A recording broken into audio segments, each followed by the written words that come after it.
मेरी माँ भुलक्कड़ है। अरे बेटा, थोड़ा आराम से चल, बच्चे को प्रतियोगिता में दाखिला नहीं कराना है।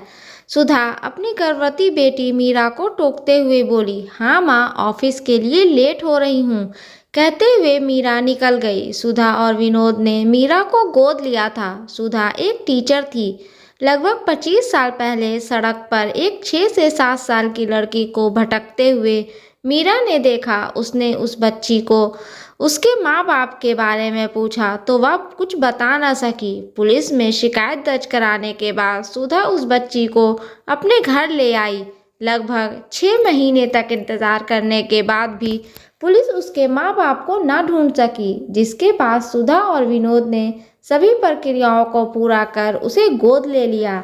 मीरा के बाद सुधा और विनोद को 2 बच्चे और हुए, मनोज और कल्पना। सुधा और विनोद ने कभी भी मीरा और अपने दोनों बच्चों में भेदभाव नहीं किया। वे तीनों बच्चों को एक जैसा ही प्यार दुलार करते थे। समय आने पर सभी बच्चों को ये बात भी बता दी गई। मीरा गोद ली हुई बेटी है, लेकिन इस बात से मनोज और कल्पना को बिल्कुल भी फर्क नहीं पड़ा, बल्कि वे मीरा को और ज़्यादा सम्मान देने लगे। मीरा ने ग्रेजुएशन के बाद MBA किया और एक बड़ी कंपनी में HR की नौकरी करने लगी। मीरा को सुजीत से प्यार था। इस बात को जब उसने अपने माँ बाप को बताया तो उन्होंने खुशी खुशी मीरा की शादी करा दी। सुजीत पेशे से इंजीनियर था, तो उसे काम के सिलसिले में कहीं भी जाना पड़ता था। इसलिए शादी के बाद भी मीरा अपने परिवार के साथ ही रहती थी। शादी के 1 साल बाद ही वह गर्भवती हो गई। इसी बीच सुजीत को 1 साल के लिए न्यूयॉर्क जाना पड़ा। मीरा को किसी बात की चिंता नहीं थी। पूरा परिवार उसका ध्यान रखता था। एक दिन कल्पना मीरा के पास आकर कहने लगी, दीदी आज मैं बहुत खुश हूँ। मैं इंजीनियरिंग करने के लिए इंग्लैंड यूनिवर्सिटी जा रही हूँ। मीरा ये बात सुनकर खुश तो हुई, लेकिन अचानक से उसके अतीत ने उसे कचोटना शुरू कर दिया।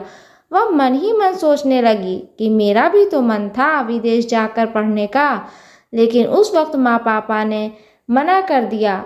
आखिर अपना खून है तो जाने ही देंगे ना। मीरा को अचानक से परायापन महसूस होने लगा। उसे समझ नहीं आ रहा था कि वह क्या करे। जिस वक्त सुधा और विनोद ने मीरा को मना किया था, उस वक्त उनकी आर्थिक स्थिति इतनी ठीक नहीं थी, लेकिन इस बात को मीरा समझ नहीं पाई। मीरा ने अगले दिन माँ से बेरुखी से कहा कि सुजीत आ रहे हैं मुझे लेने, अब मैं उनके ही साथ जाकर रहूँगी। सुधा को ये बात कुछ समझ में नहीं आई। वह जब तक मीरा से उसका मतलब पूछती, तब तक वह ऑफिस के लिए जा चुकी थी। मीरा अपने ऑफिस पहुंची ही थी कि सीढ़ियों पर चढ़ते समय उसका पैर डगमगा गया और वह पेट के बल गिर पड़ी। मीरा की आंखें हॉस्पिटल के बेड पर खुली। उसने अपने पेट पर हाथ फेरा तो आंखों से आंसू आ गए।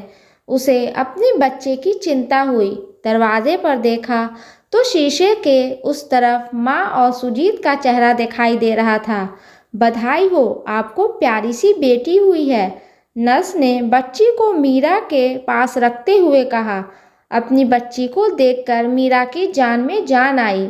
डॉक्टर ने कहा, अगर आपकी माँ ने हमें आपकी हेल्थ कंडीशन के बारे में नहीं बताया होता तो पता नहीं क्या होता। वक्त रहते आपकी और आपके बच्चे की जान बच गई।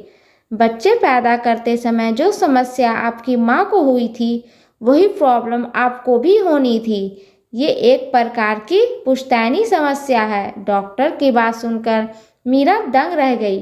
वह सोचने लगी, मैं तो गोद ली हुई बेटी हूँ, तो माँ को कैसे पता कि मेरे हेल्थ कंडीशन क्या है। शायद माँ को याद नहीं रहा कि मैं उनकी गोद ली हुई अनोखी बेटी हूँ। मेरी माँ भुलक्कड़ है। इसके बाद से मीरा ने कभी भी खुद को परायापन का भूत हावी नहीं होने दिया। दोस्तों, अगर ये स्टोरी आपको अच्छी लगे तो प्लीज़ इसे लाइक करें, शेयर करें एंड सब्सक्राइब करें।